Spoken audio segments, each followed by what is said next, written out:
Bar for bar album reviews. Little Simz, Sometimes I Might Be Introvert. Sometimes I Might Be Introvert is the latest album from UK rapper Little Simz and follows her incredibly well-received album Grey Area from 2019, as well as her Drop 6 EP from last year. The title of the album, I feel, is something that many listeners, including myself, can relate to. This introversion, however, is not meant to be taken negatively. Instead, it's more of a way for Lil Simz to understand herself and work through her thoughts. Lil Simz, I feel, is one of those people who have thrust themselves into this sort of extroverted lifestyle while still wanting to maintain her private and personal life, which, to be fair, is something that I feel most people probably want. But understanding and finding that balance isn't something that everyone can take in stride and do very easily. However, throughout this album, it does sound like Lil Simz has found her peace, while also touching on a lot of topics that have affected her and things that she's clearly spent a lot of time thinking about. It's also cool to note that the title of the album, Sometimes I Might Be Introvert, can be broken down into the acronym SIMBI, or Simbi, which is Lil Simz' nickname.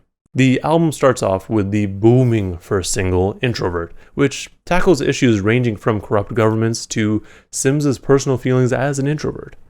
As an intro, I feel like it does well to let us know the sort of mindset that Lil Simz has on this project. She's still working on overcoming her own thoughts of self-doubt and anxieties, with the mentions of not wanting to be a burden and this like, but she also has these feelings of like starting to overcome it by letting her inner demons come out and proclaim, motherfucker, you've earned this. That sort of, I guess, inner struggle and fight that she has is something that most people probably have to deal with, but it's interesting to see on display here. The only downside I can think of by having this track as the intro is that it may lure you into thinking that this is the type of energy or production that you'd be getting throughout the project, because this is a bit higher energy and more booming, I guess. But I mean, everything else is, in my mind, a bit more mellow. However, that's not a knock on the production or the album at all. It's just something to note. And before I even forget, the production from Inflow is just amazing. Like, everything's just so well done and pretty unique, I'd say. Because, I mean, with the intro, you have basically an orchestra. And then throughout the album, it's very theatrical and almost cinematic, but everything's very instrument-based and, you know, less synthetic feeling, if that makes sense. As I mentioned, Simz touched on a lot with Introvert, including being a strong black woman, which carries on well into the second single, Woman, where she touches on some of the things that she admires about women of different cultures, and it serves as a way to celebrate them. So that's pretty dope, I feel. Another strong suit of this album is some of the transitions between songs that we get, like between the Smokey Robinson sampled Two Worlds Apart and I Love You, I Hate You. Carrying on the theme of understanding herself and her emotions, I Love You, I Hate You goes maybe in a slightly different direction than you'd expect, given the title of the song. I mean, most people, when they hear or see I Love You, I Hate You, they would assume it's about like a romantic relationship or something like that. However, this song is about the love-hate relationship that she has with her father, which, like I said, probably isn't obvious at first glance of the title. It is pretty obvious, though, once you start listening to the song. Throughout the project, we get interludes that I feel help set the tone for the tracks that are to follow it. With the exception of the first one, which is the Lil Q Part 1 interlude, which goes right into Lil Q Part 2. Only reason I say that is because the interlude doesn't really bring up a whole lot of themes, and it just kind of goes directly into the next track, whereas the other ones have a few tracks that follow it. Like this one's, I kind of just throw those two songs together, or the interlude and Lil Q Part 2 together as one longer track. This track is really just all about her cousin, Lil Q, and an event that took place a little while ago where he was stabbed in the chest. The Apple Music notes for that track, at least for her reasoning for its inclusion, is just to acknowledge and bring up the fact that this is something that probably a lot of black boys in the UK and in London have gone through.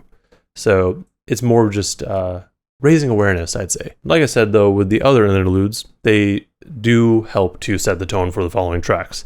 Personally, I'm not the biggest fan of how they're done.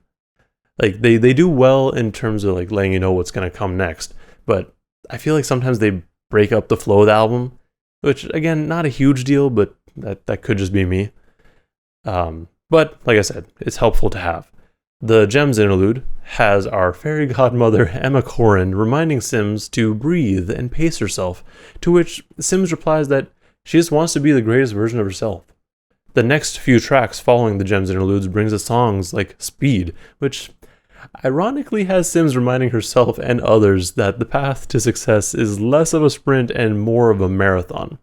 It's also really reminiscent of some of the tracks that we heard on Grey Area, so the return to that sort of sound was definitely welcome.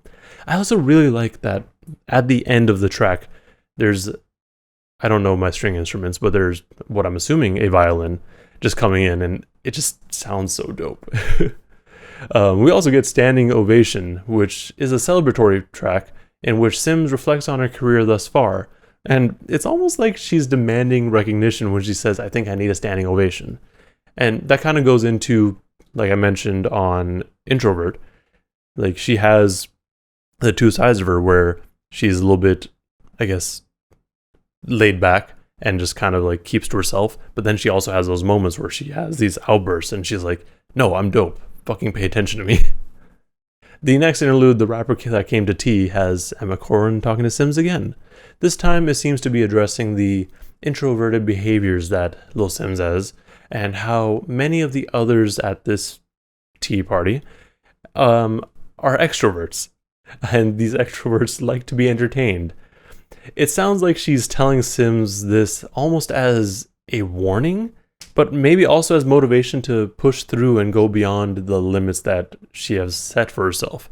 I mean, not necessarily to get rid of any boundaries or anything, but more just like to push herself to get what she wants and do what she wants. Following the interlude, we get Rollin' Stone, which is such a dope track, which starts off with some fast raps and then almost like suddenly transitions into something that sounds a bit more sinister for the second and third verses.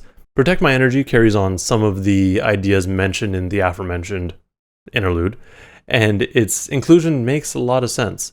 Simz has been working on herself, and in doing so, she's realized that sometimes she just needs to be alone and recharge and protect her energy, which is something that I can relate to very well, so I totally understand where she's going with this. The Never Make Promises interlude is pretty self-explanatory in that nothing is promised, which goes well into the final single, Point and Kill, featuring Obanjayer.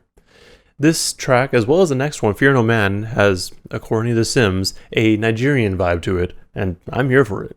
Both tracks are just smooth and have this sort of unique bounce to it. Also, the transition, again, between these two songs is just seamless, and more often than not, I just forget that they're actually two separate songs. The final interlude, The Garden, reminds Simz that everything around her is essentially part of the garden. These relationships, these barriers, these things that she wants to accomplish, like they all need to be kind of taken care of and nurtured. That way, like, you know, you can grow. And this is especially the case for the things that may be holding you back.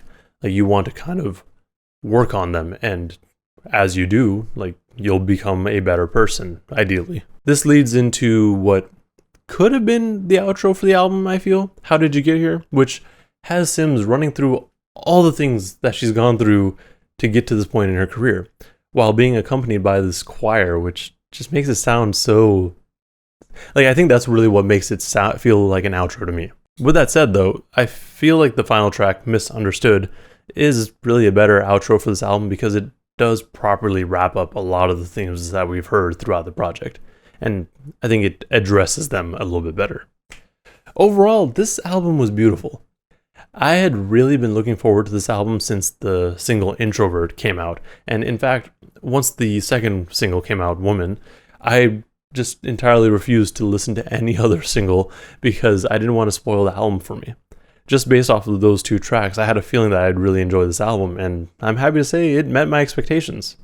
I think the biggest thing for me with this album is that there's a lot to relate to. But unlike many albums that I have some sort of connection or relation to, this is quite a bit more positive. Having Lil Simz take us through her thoughts and how she's grown over time is inspiring, to say the least. And I think it would be great for others who are going through similar things to hear. I mean, obviously we like to kind of wallow in all the negativity, but seeing someone go through all of this and become the better version of themselves that they want to be, it's, like I said, inspiring. My favorite tracks are Introvert, I Love You, I Hate You, Speed, Rolling Stone, and Point and Kill. I really don't have much else to add here other than I look forward to whatever comes next from Lil Simz, as she's yet to disappoint. And if she continues to work with Inflow, which I'm sure she will, we're in for something great. That's all I have for this review though. Let me know in the comments below what you thought of this album and what your favorite tracks are. Also, like and subscribe if you want to see more reviews and content like this. Thank you for watching, and please stay safe out there.